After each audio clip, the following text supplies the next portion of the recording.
Hi folks, and welcome back to Contract Law. This is video 1 in the series on Privity of Contract. Privity of Contract is a nice little topic we get to discuss in law school. It has some quirks that you'll get to know well. However, largely they don't tend to pose too many problems for us anymore, thankfully. What do we mean by privity? Just simply as you can see on the graphic I've chosen for this Prezi, you've got a contract involving party A and party B, and somehow, somewhere in that contract is something to do with party C. And privity of contract is the doctrine that would say, party C, sorry, you can't really do much about the contract between party A and party B because you are not part of that contract. You are not privy to that contract. Okay, so looking first at the overview, and I also like this graphic because it's kind of got this broken circle, and that to me says a lot about the doctrine of privity. You know, it seems to be a fairly harsh doctrine, and it does have some harsh consequences sometimes. However, there have been many chinks that have been found in the armour of the doctrine of privity. Sir, I have a plan, sir.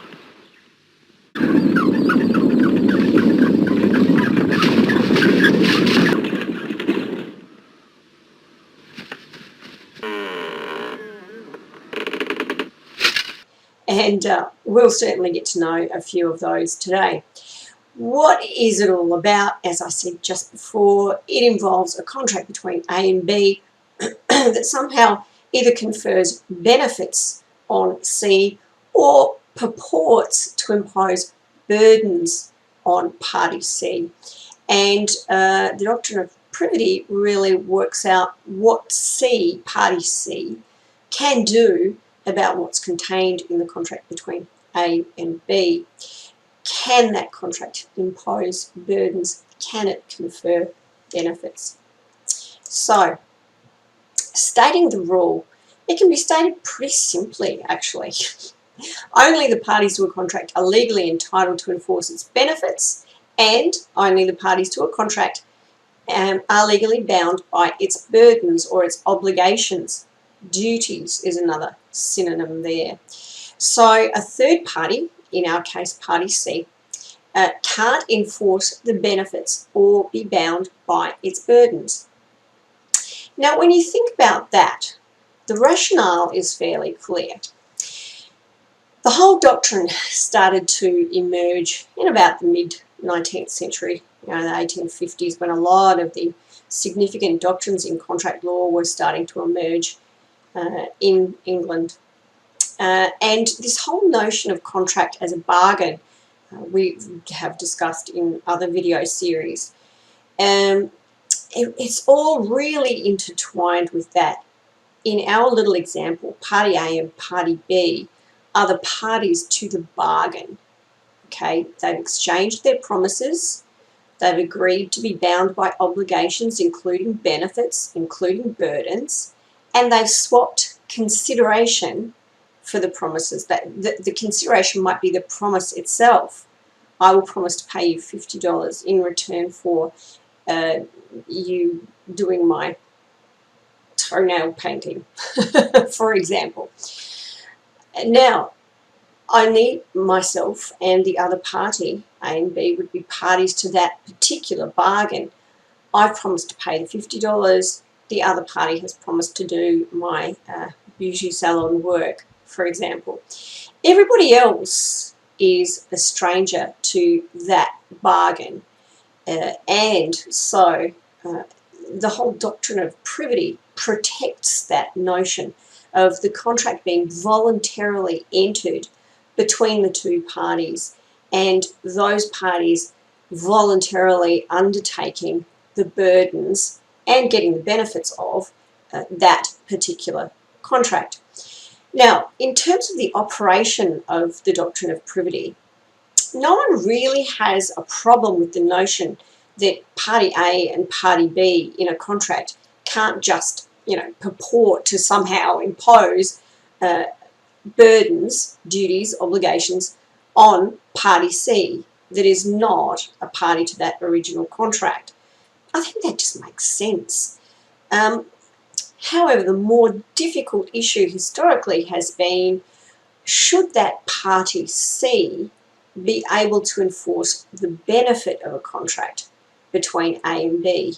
Okay, if A says to B, I'll give you $50 if you do something for C, then should C be able to enforce that obligation of B to do something for them? It kind of tends to accord with, your gut feel, the vibe, the rightness, the morality of the situation. C in that circumstance should be able to do something about that. And that is where all the torturous disputes in relation to privity seem to have occurred. Now, you're probably thinking, as you're looking at that previous set of graphics with benefits and burdens and transfers going on, hang on a minute, this sounds a lot like consideration and the doctrine of consideration. Things have to move across from each party. And yes, the doctrine of privity is absolutely interrelated with the doctrine of consideration. Both notions grew up around, as I said, that mid-19th century mark. And there has been some debate in commentary about whether it is just, in fact, one grand doctrine or whether there are two separate principles at play. The High Court's basically come down on the side of saying, well, you know what, it really doesn't matter, but the better view is probably that there are two separate principles at play, hence we treat each principle separately in this unit. And so some of this case law should certainly ring bells for you. If you look at the notion of transferring benefits to third parties and third parties trying to sue to get their hands on those benefits, Twiddling Atkinson, we've looked at that in the video series on consideration. If you recall, that was the case where Mr. Twiddle was engaged to one Mr. Guy's daughter. Mr. Guy and Tweddle's father agreed each to kick in £100 to start the young couple off on their merry way in marriage. And, rather perplexingly, they also agreed that Mr. Twiddle could sue on it. Mr. Guy died, the father-in-law died without having paid up, and Mr. Twiddle did what would be expected. He sued for his unpaid £100. It was held that Mr. Twiddle failed. Why is that? Well, the judgment has hallmarks of both consideration and privity, okay, as they've come to be known. The bench said no stranger to the consideration can take advantage of a contract, although made for his benefit. No stranger. And there we have this notion of a third party standing out on their lonesome in the cold, so to speak, and the parties that are exchanging the consideration. And it's only those parties that are going to get the goodies involved with that contract. No stranger to the consideration can take advantage of a contract, even though it's made for their benefit. Harsh doctrine? Yes. Now, as I said, the notion of being able to impose benefits is perhaps a little bit more intuitive. You just shouldn't be able to impose burdens on unsuspecting third parties. Dunlop pneumatic tyre, we've also come across this case in our consideration video series. If you recall, we discussed that ad nauseum. Terrible Latin phrase there, I know, but it is quite an interesting case to get your head around. If you recall, Dunlop sold discounted tyres to Dew, an intermediary, Dew, and then Dew on-sold to Selfridge. When Dunlop sold to Dew, it made Dew promise that if it sold to trade customers, it would get a promise from them not to undercut Dunlop's list price. Very important to Dunlop that it could maintain its high price for its tyres. Its reputation was at stake. It didn't want its tyres going out on a fire sale price kind of basis. So Do actually did sell to a trade customer, which was Selfridge. Do actually got the promise from Selfridge not to undercut Dunlop's list price. Selfridge agreed not to do so and then did the naughty thing, obviously, and engaged in a bit of price cutting. So Dunlop, being rather ticked off, sued Selfridge. So Selfridge and Do are the ones that have the contract together, and in amongst that contractual deal was this promise from Selfridge to Do that it wouldn't undercut Dunlop's price.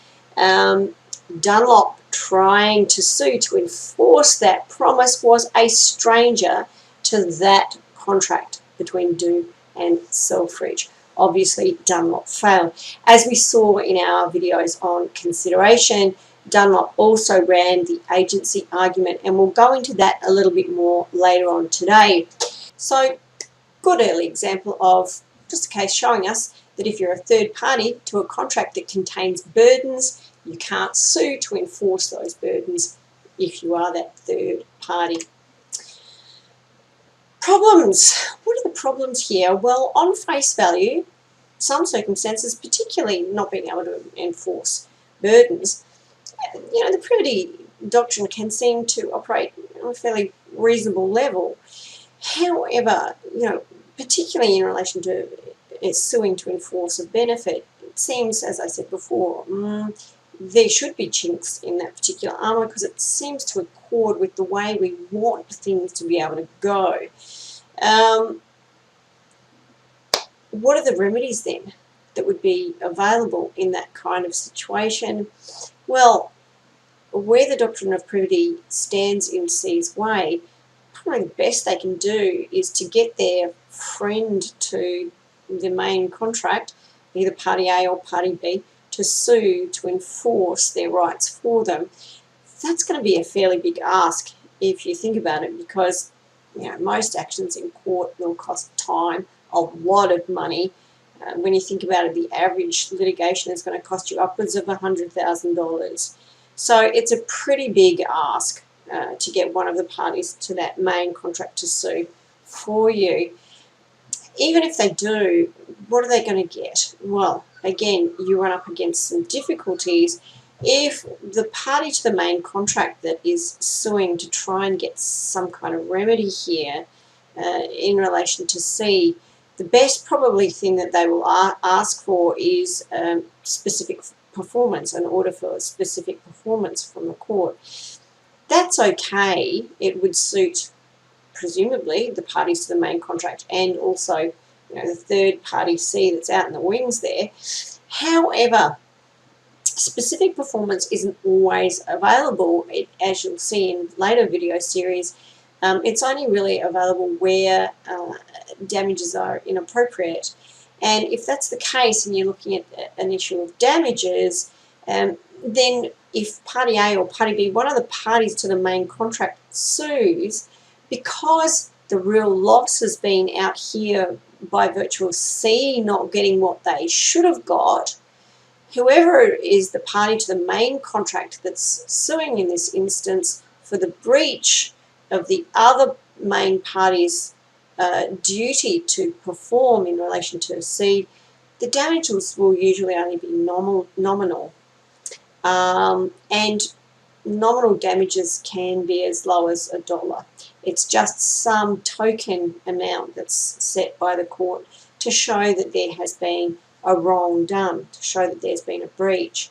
So the doctrine of privity can really cause some mucky consequences for C that they can't easily get out of in terms of getting party A or B, someone involved in the main contract, to sue on their behalf. So this is where we have had a whole load of ingenious ways around the doctrine of privity. And one of the big attempts to actually squash and That's an elegant word, isn't it? To attempt to abolish the doctrine of privity came in the High Court case of Trident and McNeice.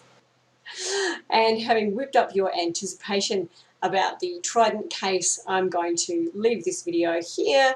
Wake me up before you go. Don't leave me hanging on like a yo-yo. That's about all we need for an introductory video, and I'll come back for video 2 on privity, and we will have a look at the Trident case. Until then, bye guys.